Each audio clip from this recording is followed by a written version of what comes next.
don't know what I got. Let me find out. This is another cobia, y'all. You guys see this rod doubled over. Slam Shady 2.0 just caught this fish. Look at this. Slam Shady, baby. First cobia from the kayak, y'all.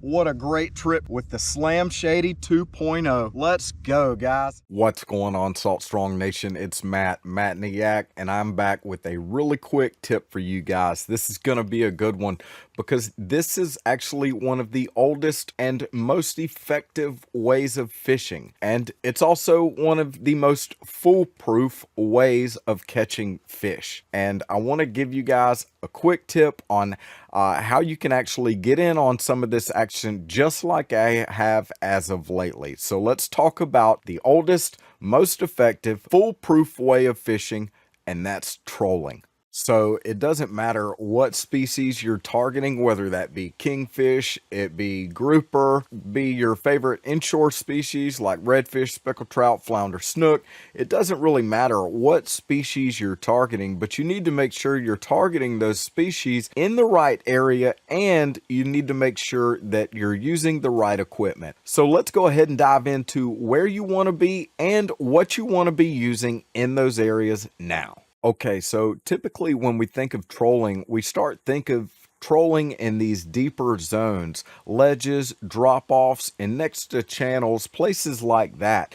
And that's because those are often great places to look to troll because they don't have usually as much structure where you can get hung up if you have those lines going out behind you. Not only do these places not have as much structure that you can get hung up on, but they often provide really big fish. Or if they do have structure on them, you actually know where it is, and that's the structure that you're targeting when you're trolling. But when you're inshore and you're trolling, you want to make sure that you're using the right jig head when you're trying to troll these deeper zones when you're doing it with a soft plastic. So, like for example, when I was trolling in Arapica, I was trolling a channel, and I actually was using a 3/16 ounce jig head, and that was what I was using to get down in that 6-foot depth, and that's where I actually was able to catch the cobia from my new kayak. So that was actually a great catch, and if I hadn't been using the right equipment, I wouldn't have been able to catch that fish or land it on that day. So if you want to talk about how to find some of these deeper zones that you may want to be targeting, a great way to do that is through our Smart Fishing Spots app, where that actually gives you some killer underwater views of all of the structure in the places that you're trying to fish. It has an oyster bar layer, it has a grass layer, and it also has a boat launch layer. So you're actually able to get all kinds of features as well as in-depth underwater visibility for all of the places that you're trying to fish.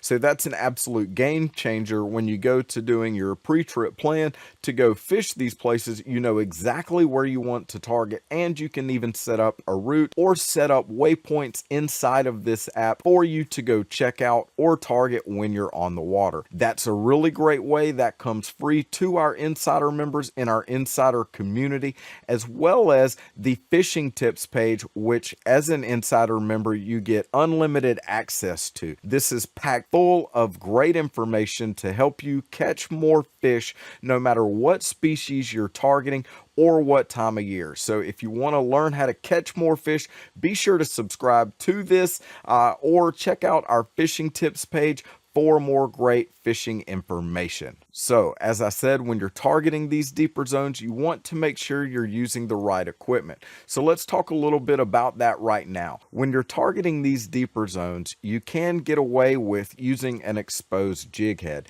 As I said, there's usually less structure in these areas, or if there is, you can usually target that structure accordingly so you know how to avoid it in such a way so that you don't get hung up, but you can still be close enough to get the strike you're looking for. But when choosing a jig head, depth is super important. Now, I will be talking about my perspective personally as from a kayak, but from a boat, it will be a little bit different, and I'll talk some about that as well. So if you're in that 1 to 3 foot depth and you're not having to worry about structure so much and you feel like you can get away with an exposed jig head, I would say that an 1/8 ounce trout eye jig head would be a great option for that. Like for trolling that 2.0 size paddle tail like the Slam Shady or the Fred or the Gold Digger, those are great options for trolling that 2.0 size profile, that 3-inch paddle tail. Those are just great. Now, if you're going to bump up to a larger size profile, you may want to choose the redfish eye jig head. That's a great option as well, as that could help you with those larger size baits. Again, that's a 1/8 ounce for that 1 to 3 foot water column.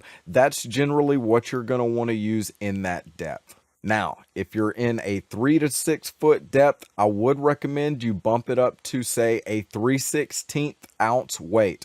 Again, on that trout eye jig head for that 2.0 profile size like the Slam Shady and Fred paddle tail. But again, if you were going with a larger profile, that redfish eye jig head would be a great option as well. Now, that 3/16 or 1/4 ounce option would be great to target that 3 to 6 foot zone. That's just going to help you be able to get that bait down deeper in that water column where those fish are normally going to be hanging out in that deeper area. Now, if you're in anything over that 6 foot depth, I would say you could definitely go with anything 1/4 ounce or heavier to get down in that water column, just to make sure you're down in that strike zone where those fish are. Now, again, I said I was going to be talking from a kayak perspective on those weights.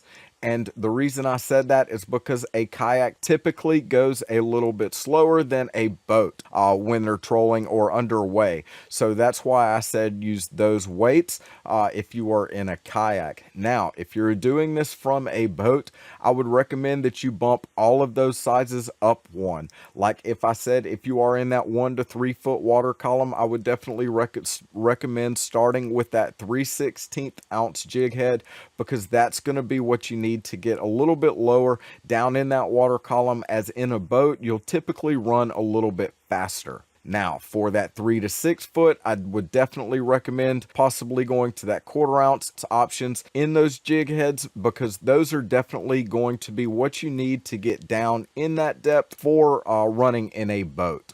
Now, not only depth and the size of jig head when using a soft plastic is important, but also the speed at which you're going when you're trolling is super important as well. So let's touch on speed a little bit. Now, if you're in a kayak, I would say that at an average speed, when you're moving from position to position at a continued rate, you're normally going at about 3.5 miles an hour. Now, that's with a steady pedal in a pedal kayak, or if you have a good paddle. Now, if you're trolling, I would say you want to be at a little backed off from that by about 1/3 of the speed. You want to be at about that 2 to 2.5 mile an hour range. That's going to be slow enough for those fish to be able to key in on that bait and still allow you to get that strike from that fish. Now, again, if you're in a boat, obviously you may not be able to go as slow as somebody in a kayak, but again, that's why you're going to be using those heavier jig heads, because it's going to help you get a little bit lower in that water column, even if you can't go as slow. Now, let's talk about how you want to position your rod for doing this. If you have your rod in a rod holder, something that is super, super important is making sure that your drag is loose enough so that when you do get a bite, it will set the hook, but it won't snatch the rod out of the rod holder. Many times people have gone to troll and they've had their drag a little too tight and they've hooked up to a big fish and it snatched the rod out of the rod holder. There goes the fish, there goes the rod. So when you're doing this, if you are going to put your rod in a rod holder, be sure that the drag is loose enough so that that fish doesn't run off with your rod as well as the fish you intended to catch. Now, holding the rod could be a better option, but then again, you do have to hold that rod out, but that also allows you to know immediately when you do get a strike so that you can pick up on that fish. Another way I'd like to mention about trolling is with a popping cork. I've actually used that as a great way to control the depth at which that bait is being presented in that water column. If I can keep, say, 18 inches a leader out, I know that that bait may be suspended in that 14-inch range under that water surface if I'm going at a steady pace. So a popping cork can be a good way to suspend that bait while you're trying to troll as well. So definitely keep that in mind, because that works for not only in a kayak but in a boat as well, as I've done that in both situations. One more thing about targeting these deeper zones. If you are targeting these deeper zones and you are targeting some different species that aren't your typical inshore species, but if you are getting into, say, some kingfish or some Spanish mackerel, it may be best to go with some wire leader so that those fish don't cut you off or break you off once you get that bite. So I think that's super important, worth mentioning. So keep that in mind as well. Keep in mind that you can get all of the equipment that I've mentioned or highlighted in this video at fishstrong.com, our online tackle shop. Keep in mind, our insider members do save 20% or more off all of their fishing tackle in our tackle shop. So that is a perk, along with the Smart Fishing Spots app. Those are amazing perks of being a member. So if you're interested in becoming a member, be sure to check us out at saltstrong.com. And if you want to pick up any of the tackle that I've mentioned in this video, be sure to head over to fishstrong.com.